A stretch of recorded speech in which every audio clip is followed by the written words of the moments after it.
He opened the floor of the trunk and found a second VIN number linked to a woman who died under another name.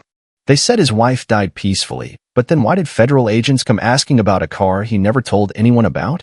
Each bolt he turned revealed more, and by the time he reached the engine, the past was already waiting to kill. What started as a lonely restoration became a race to finish a machine that might outlive the man who revived it. And when the engine finally roared, the wrong people heard it and started moving in. Johnny, a widowed mechanic rebuilding his late wife's Corvette, couldn't yet know that Ellen had left behind more than just memories in the glove box. Jake, the neighbor's son who helped him restore it, had no idea the VIN number matched one flagged in an unsolved federal case from 1984.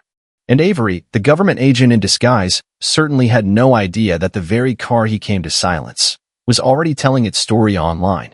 It all started with an old man and a curve in the road that never really led anywhere worth remembering except to a quiet, rust-bitten corner of a junkyard just south of Huntington, Virginia, where dreams went to rust and time forgot to visit. Every Saturday morning, like the ticking of an antique clock that had never missed a beat, Johnny Raines drove past that place in his beige Ford Ranger, always keeping his hands firm on the wheel, his eyes soft with memory, and his thoughts drifting like autumn leaves toward that one specific shape behind the chain-link fence. Now, most folks wouldn't have looked twice at that heap of twisted chrome and faded paint, buried halfway under a blue tarp, and surrounded by the bleached bones of washing machines and tractor parts. But Johnny had a different kind of vision, the kind that only comes after 72 years of seeing too much and forgetting too little. His late wife, Ellen, used to joke that Johnny could tell the make and model of a car just by the way it sighed when it died, and she wasn't wrong. That woman knew her husband like she knew the back of the church hymnal she sang from every Sunday for 47 years straight. Ever since she passed on quietly, in the early hours of a January morning filled with snow and stillness, Johnny had kept his world small and sacred. He had two things left that gave his life rhythm: a German shepherd named Bruno, and the little hardware store down on King Street where he bought paint he didn't really need and talked to people he didn't always remember the names of. But the drive, that steady Saturday drive, had become his confessional, his chapel, his hour of silent prayer. And every time, his eyes returned to that forgotten machine on Buddy Harper's lot, a '67 Corvette, long past her glory, but still crouched low and proud like a lion in the grass, daring time to forget her. That car had been sitting there for years, untouched, unloved, unspoken for, until something shifted. Maybe it was the silence in Johnny's house. Maybe it was the way Bruno had started waiting by the garage door instead of the living room window. Or maybe it was just the way old men know things without knowing how. So that morning, crisp, sun-sliced, the kind that makes you feel like God still remembers how to paint the sky, Johnny stopped the truck. Didn't plan it. Didn't think. Just stopped, pulled off the road, rolled slow through the gravel until the crunch under his tires stopped next to the chain gate. He turned off the engine, listened to the ticking of the cooling metal, and sat still, looking at the Corvette like it had said his name. Buddy Harper came out of his trailer in sweatpants and a fishing hat, carrying a mug full of something that steamed like he still believed in mornings. He looked at Johnny, then looked at the car, then looked back at Johnny. "Well, hell," Buddy muttered, setting the mug on a rusted fender.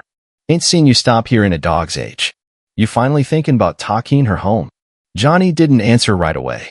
Just stepped out of the truck, letting the door creak behind him, hands in his coat pockets, boots firm on the gravel like roots digging down.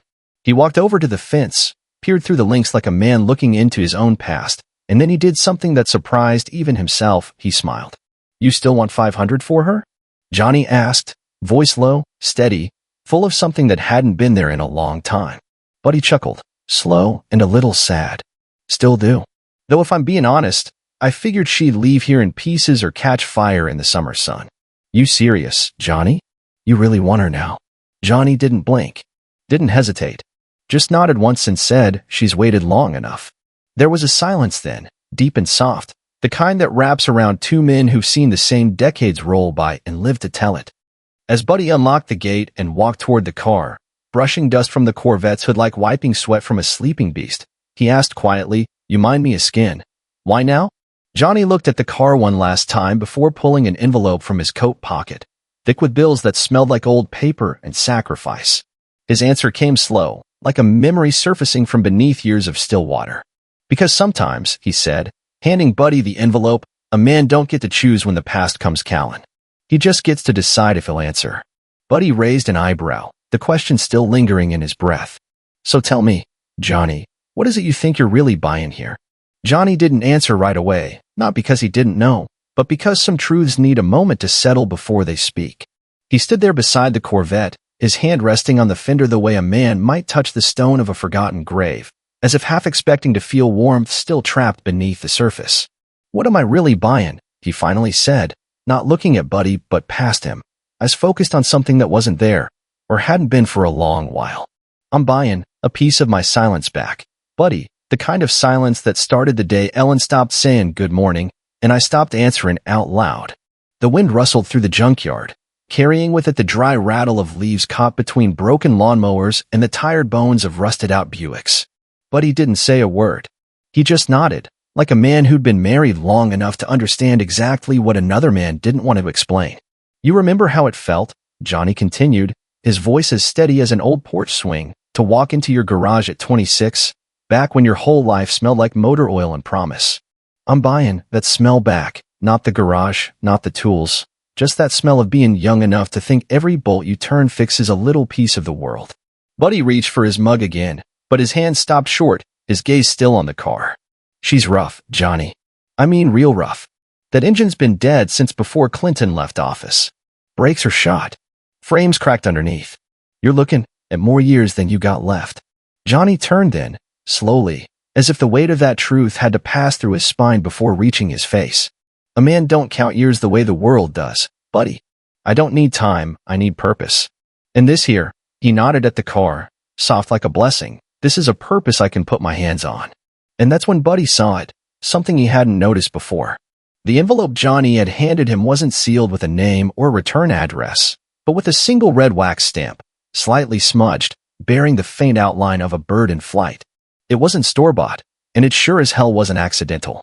That little wax seal told a story, and Buddy, for all his grumbling and grease, knew when not to ask questions he didn't want real answers to. So instead, he offered something else, a bit of himself. You need help getting her home? He asked, already regretting the question even as it left his mouth. Johnny smiled again, faint and crooked like a scar. No, sir.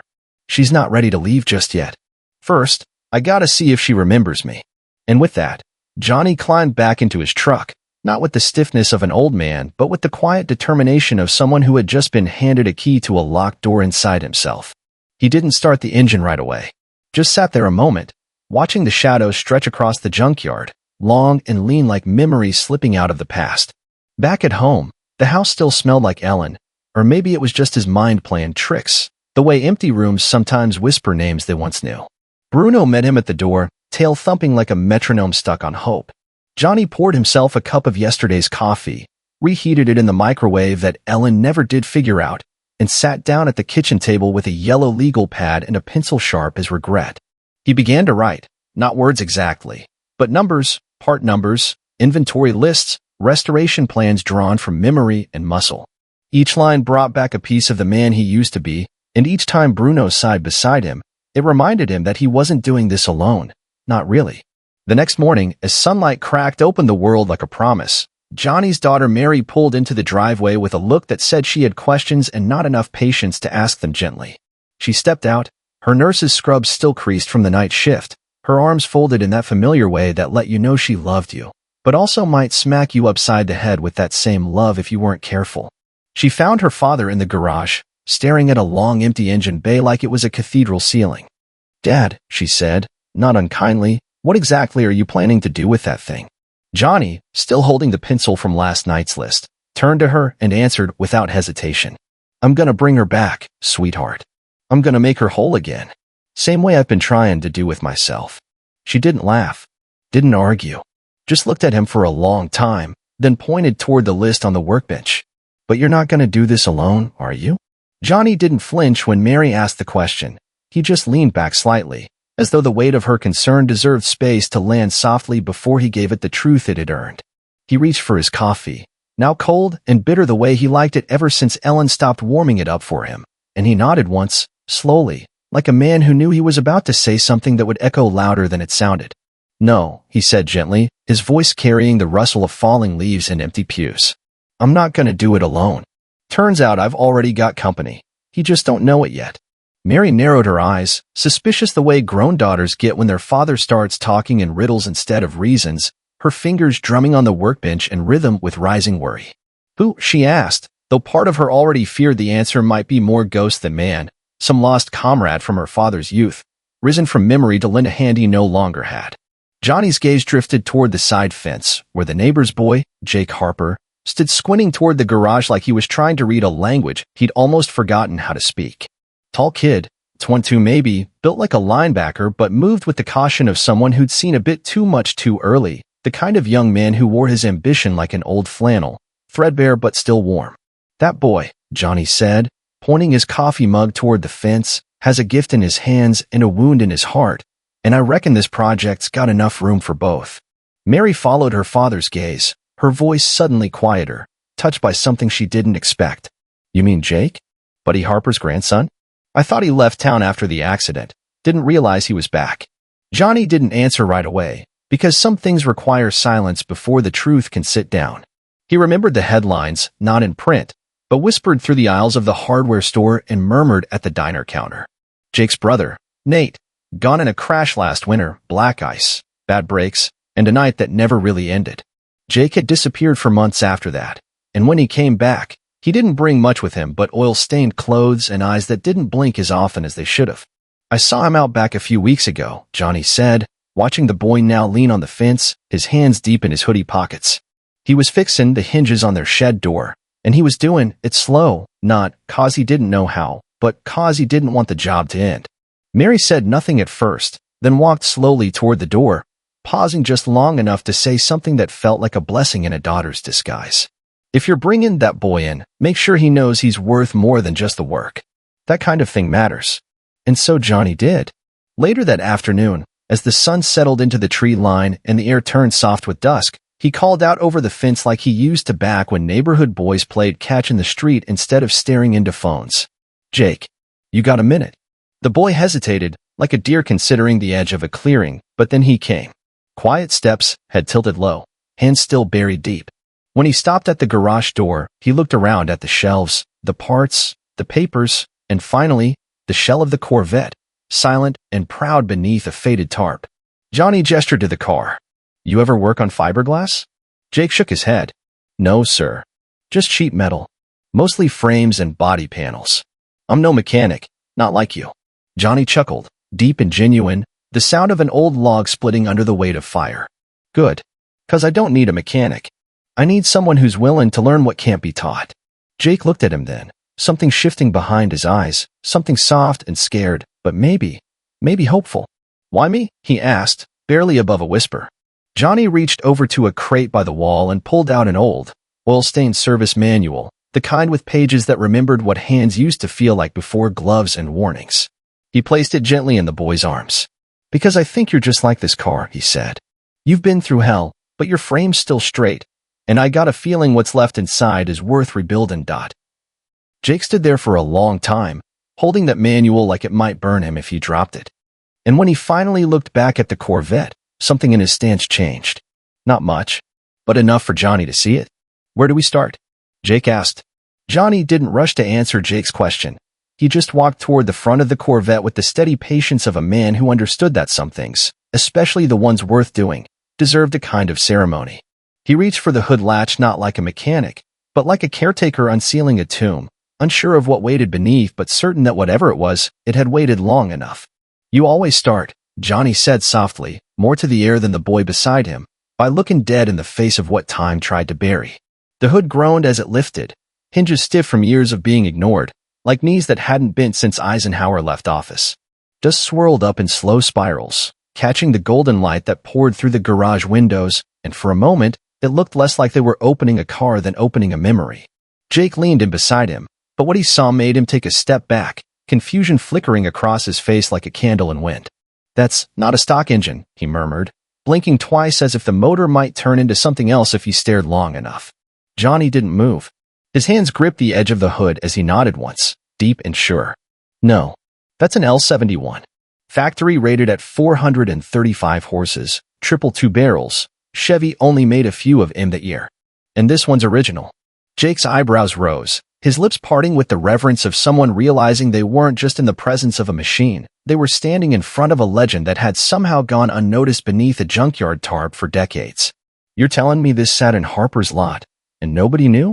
Johnny gave a small smile, the kind that held a lifetime of secrets tucked just behind the teeth. "But he knew, sure as I did. But neither of us figured anyone care anymore. These days folks don't listen to the old sounds. They want easy starts and Bluetooth. They don't want to feel the car, just ride in it." Jake stepped forward again, this time slowly, and ran a hand along the edge of the block, feeling the pitted metal beneath his fingers like a sculptor studying stone. "If this is what I think it is, it's rare. Real rare. You could sell just this engine alone for it." "I'm not selling a damn thing," Johnny interrupted, not angry, just final, the kind of voice that didn't raise itself to be heard, but carried enough weight that silence always followed. "This ain't about money, son. This is about redemption. This car, she was meant to run. Same as you." That last part landed hard. Jake didn't respond right away, didn't even look up, just kept his eyes on the motor, as if he was afraid that looking away might make it vanish. Then, slowly, like a man stepping into confession, he said, "You really think I can help with something like this? I mean, after what happened to Nate, I can barely change oil without feeling like I'm gonna screw up again." Johnny lowered the hood gently, the echo ringing out like the closing of a door behind them. He turned to Jake, one hand on the boy's shoulder, firm and steady. "Listen to me, and listen good. This ain't about mistakes. It's about what you do after him. This project, it ain't just about horsepower and torque. It's about second chances. For me. For you. Maybe even for her." Jake looked down at the floor, then over to the workbench where Johnny had laid out every bolt, bracket, and washer in neat little rows, not out of obsession, but reverence. It was the kind of order that made chaos back off. The kind of order that made broken things believe they could be whole again. The boy nodded slowly, almost like he didn't mean to, and for the first time since he stepped into that garage, his shoulders dropped just a little. The weight was still there, but it had shifted, spread out, shared. "So, what's first?" Jake asked, his voice steady but quiet, like a match catching the edge of a long wet wick. Johnny smiled, not wide, but warm, the way a fire starts in a cold cabin. "We strip her down to the frame," he said. "We clean her bones, find the rot, and decide what's still worth keeping. Jake tilted his head, brows narrowing. "You think there's a lot that ain't worth keeping?" Johnny didn't answer Jake's question right away, because some truths take their time, like molasses in winter or memories that don't want to be rushed. He walked slowly around the car, one hand trailing along the fiberglass like he was reading Braille in reverse, his fingers finding every crack, every scar, every piece of time that had left its fingerprint behind. "There's always something worth keeping," Johnny finally said, his voice low and warm, like a hymn sung after the church has emptied out. "You just gotta decide what you're willing to fight for, and what needs to go back to the earth that raised it." Jake nodded quietly, the weight of the work settling on him like dust on a workbench, slow at first, but steady. They began the teardown with purpose, not haste, each bolt removed with care, each panel lifted like it held the story of someone they used to be. Johnny had labeled everything ahead of time, laid out boxes for screws and trays for tools, the old ways. Ways that didn't depend on screens, just on hands that remembered how to listen to the feel of metal and the smell of grease. Day by day, the Corvette came apart like a song unraveling note by note, until finally, one afternoon thick with humidity and memory, they reached the point where the body had to come off. It was a quiet moment, heavier than it should have been. Bruno watched from the door, tail twitching like he knew something sacred was about to happen. Jake slid the lift under the frame, slow and precise, while Johnny guided the supports. There was no music playing, no voices raised, just the rhythmic sound of metal rising from metal, old bolts groaning like they'd waited years to be free. When the body cleared the frame and the skeleton of the car stood exposed for the first time in decades, they both stepped back. At first, there was nothing unusual. Rust, sure. Corrosion where moisture had lingered too long. A frame that would need welding and attention. Nothing out of the ordinary for a car that had spent half its life under the open sky. But then Jake saw it. Something just behind the passenger side mount, tucked between the support rail and the transmission tunnel, hidden where no mechanic would ever think to look unless he was pulling the whole car apart. A small metal box, square and sealed, No markings on the outside except a deep scratch across the top, like someone had tried to carve it open once but changed their mind. "Johnny," Jake said, pointing. "What the hell is that?" Johnny stepped in slowly, eyes narrowing as he leaned down, wiped away the grime with an old rag, and studied the box in silence. He reached for it, but something in the way his hand paused just before touching it made Jake uneasy, like the air had changed temperature or the light had shifted, just enough to make the shadows stretch longer than they should have. Johnny finally lifted the box free and turned it over in his hands, fingers brushing its corners with a kind of reverence, like he recognized something he wasn't ready to explain. "This ain't factory," he murmured, more to himself than to Jake. "This don't belong here." Jake watched him, eyes sharp now, curiosity kindled. "You think it's like a stash box? Drugs? Money?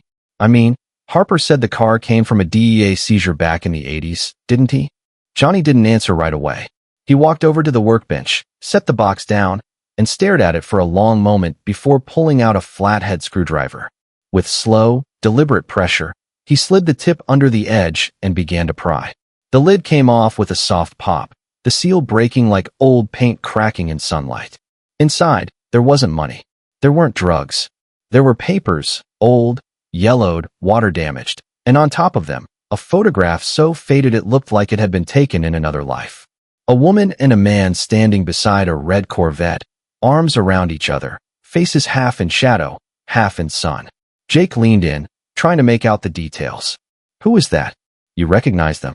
Johnny stared at the photo for a long time, his face unreadable, but his eyes had changed. Not fear, not sorrow, something deeper, older, something buried so far down it had roots. "I need a minute," he said quietly, folding the photo and tucking it into his pocket like it might fly away if left unguarded.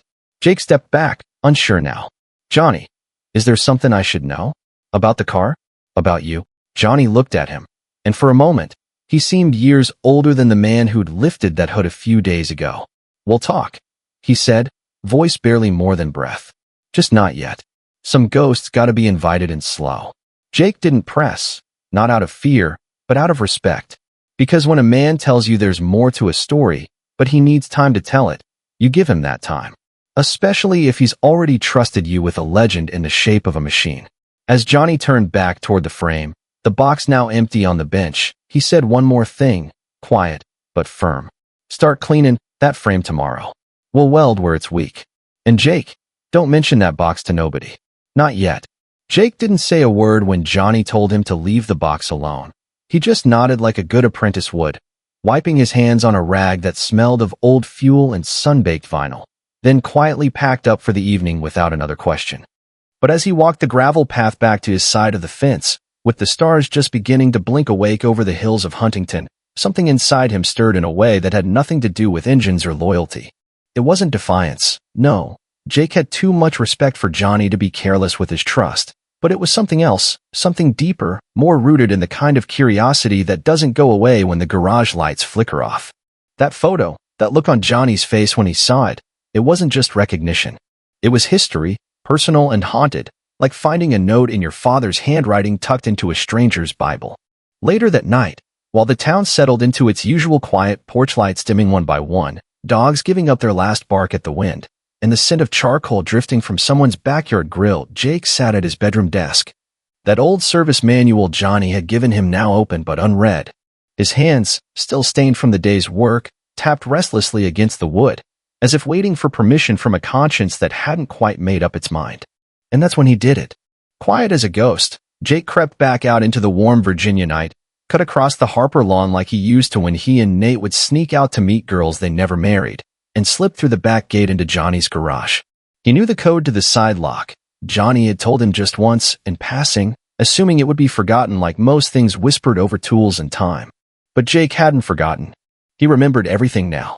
Inside, the garage was silent but alive, tools resting in their nests, the stripped Corvette frame perched like a skeleton in prayer, and that small, empty metal box still sitting on the bench where Johnny had left it. Jake didn't go for the box this time. He went for the trash, not the can itself, but the paper bag Johnny had stuffed beneath it earlier, the one that had held the water-stained documents from inside. He pulled the papers out carefully, hands trembling just enough to make him curse under his breath. Some were too damaged to read. The ink faded like old promises, but one page, typed, stamped, and marked in blue pencil, was still legible. It was a custom seizure report dated 1984, listing serial numbers, vehicle identifiers, and a string of aliases tied to a suspected trafficking ring that operated between Atlanta and Philadelphia, using classic cars as storage compartments. And there it was, the VIN of Johnny's Corvette, highlighted in a red grease pencil, with a single name handwritten beside it in shaky cursive. E. Raines, possible contact. Flag for interview. Jake's breath caught in his throat, because he didn't know whether it was the initials, the date, or the word interview that hit hardest. But he knew what he was holding wasn't just a car's history, it was someone's story, maybe Ellen's, maybe Johnny's, maybe both, and whatever it meant, it hadn't been left there by mistake. He slipped the page back into the bag, made sure everything looked untouched, and left the garage just as quietly as he came. But he didn't sleep that night, not well, anyway. Dreams came in pieces, like rusty bolts trying to fit where the threads were stripped. He woke before dawn, not from noise but from that gut-deep feeling you get when you know you've just crossed a line, even if you were careful not to leave footprints. The next morning, Johnny was already at the workbench when Jake arrived, the old man hunched over a wiring diagram that looked more like a treasure map than a technical sheet. He didn't look up, but his voice, when it came, had an edge that wasn't there yesterday. "You been thinking about what we found?" he asked, without pretense, as if Jake's silence had already answered for him. Jake swallowed hard, trying to decide whether the truth was brave or just foolish. "Yeah," he said softly. "I have."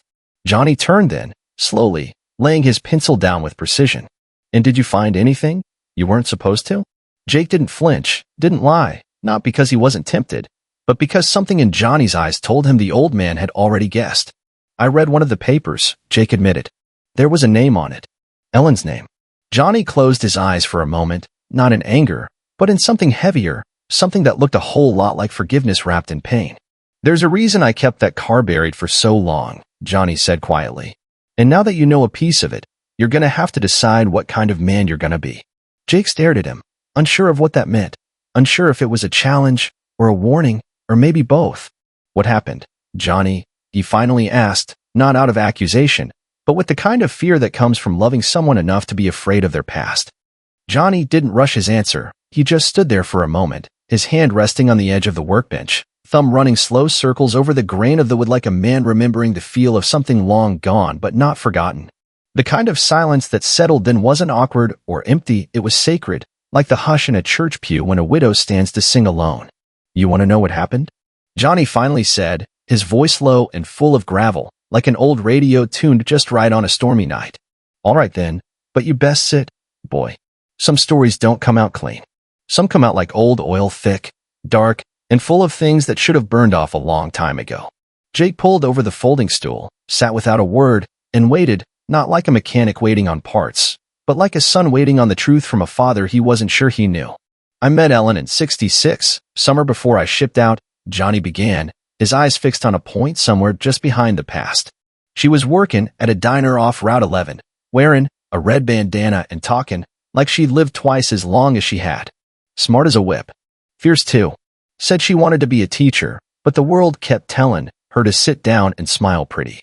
Jake didn't move, just listened, because you don't interrupt a man when the past starts pouring out of him like bourbon from a cracked bottle. "We were married by spring. Small ceremony. Just a preacher, her cousin, and a used-to-be sober Marine I owed $50, Johnny said, his mouth twitching with the ghost of a smile. "But we were happy, the kind of happy that doesn't ask questions and doesn't need answers." And then came the car. Jake leaned in just a little, not enough to press, but enough to let Johnny know he was still with him. "She won it in a raffle at a county fair. Can you believe that?" Johnny chuckled, shaking his head slowly. "A red '67 Corvette, top of the line. I was jealous of that damn car for the first 6 months she had it, and I built engines for a living. But somewhere around '78, things got complicated," Johnny continued, and this time his voice dropped, like someone closing a door behind them. "I was working night shifts at the GM plant.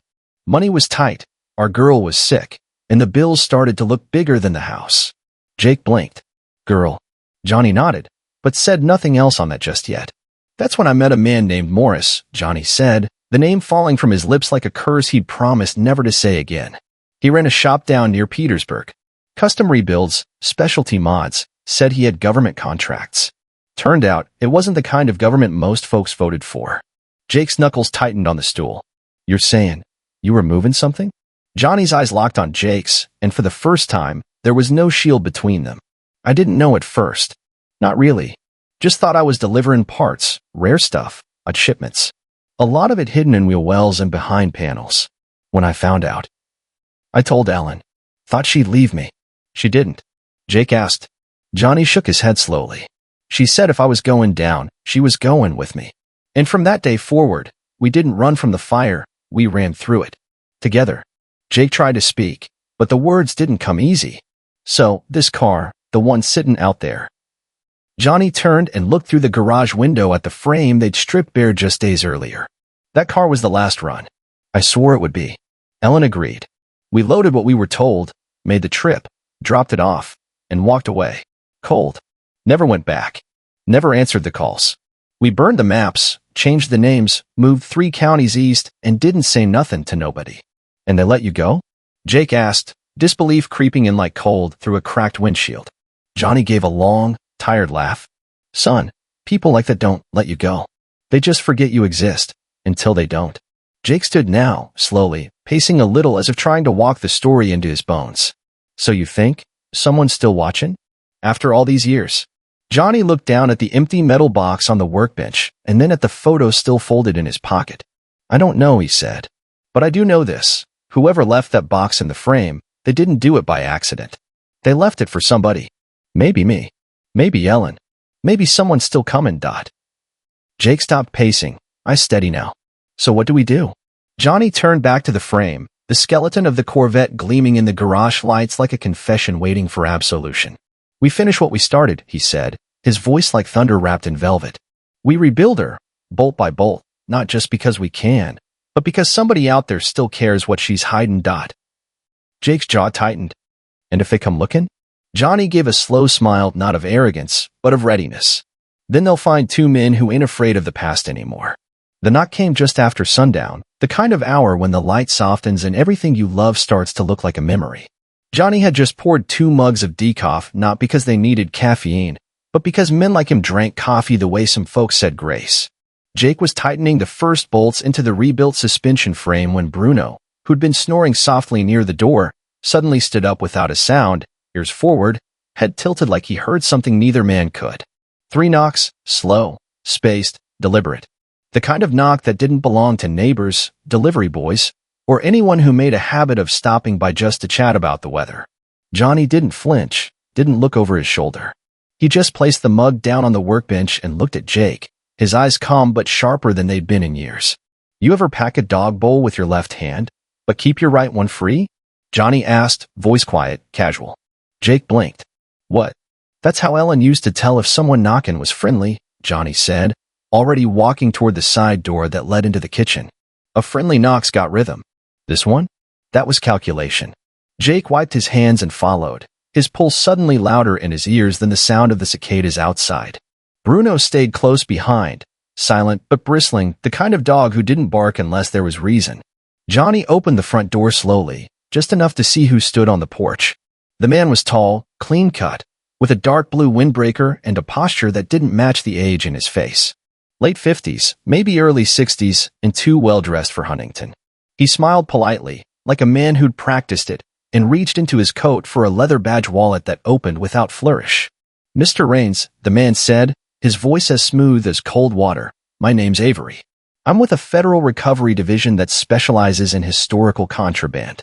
I was hoping we could speak a moment, inside, if you'd allow it. Johnny stared at him a long moment, saying nothing.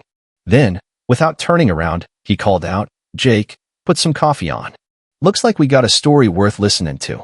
Jake appeared in the hallway a moment later, his face unreadable but his posture alert.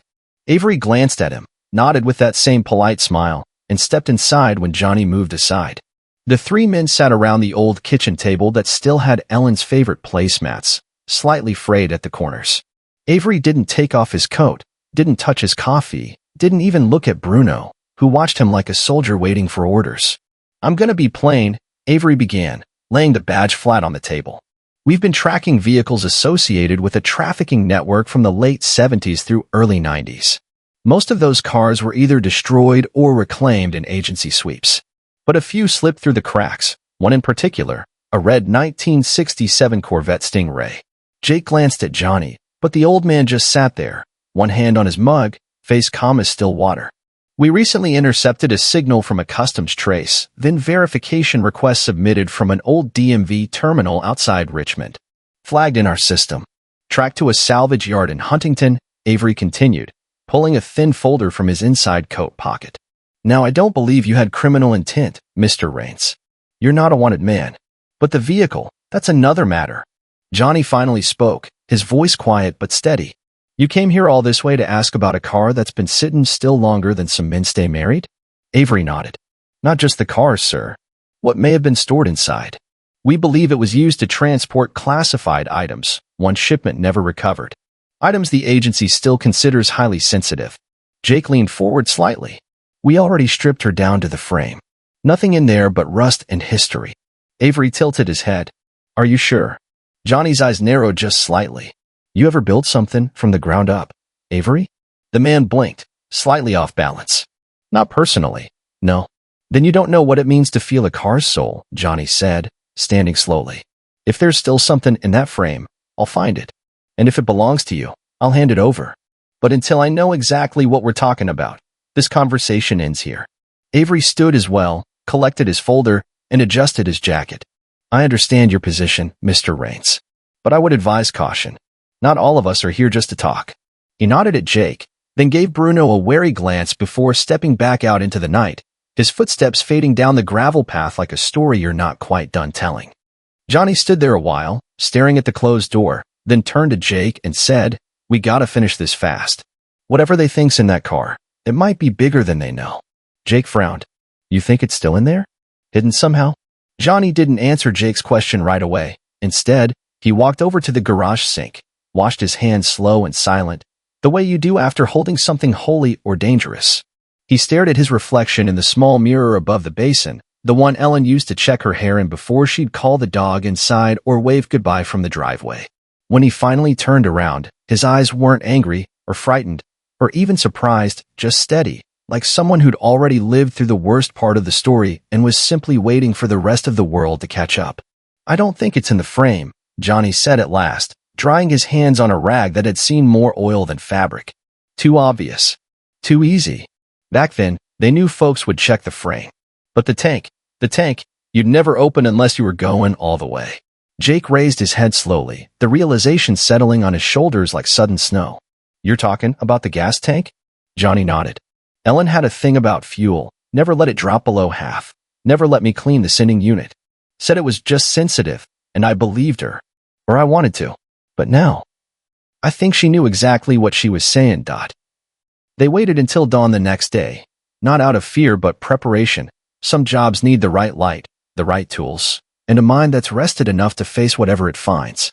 Bruno was already awake, pacing slow by the garage door, as if he too sensed they were about to open something that hadn't been touched in 40 years. They drained the tank first, careful and methodical, funneling the stale gasoline into clear jugs lined up along the wall like sentries. The smell of it, sharp, sweet, aged like a forgotten memory, filled the garage and wrapped itself around them like a warning that didn't use words. Johnny unbolted the tank, each turn of the socket slow, deliberate, respectful. When the last strap fell loose and the tank was lowered onto the rolling dolly, they both knelt beside it, two men born half a lifetime apart, bound now by a car that refused to stop whispering secrets. There, Johnny said, pointing to a seam along the bottom edge. That weld ain't factory. Too thick, too clean. Somebody opened this up and closed it again. Jake grabbed the light, angled it just right, and leaned in close. You sure you want to see what's inside? Johnny didn't hesitate. I've been waiting half my life, Jake. If I die not knowing, I'll still be haunted. They cut the seam carefully, slowly, like surgeons opening a chest that hadn't breathed in decades. The metal gave with a soft groan, revealing not sludge or sediment, but something unexpected, a black vinyl pouch, sealed with duct tape and stamped with a faded agency mark that neither man recognized. Jake lifted it gently, feeling the weight, surprised by how heavy it was for something so small. They laid it on the bench, sliced the tape, and opened it like a Bible found under floorboards. Inside were three things.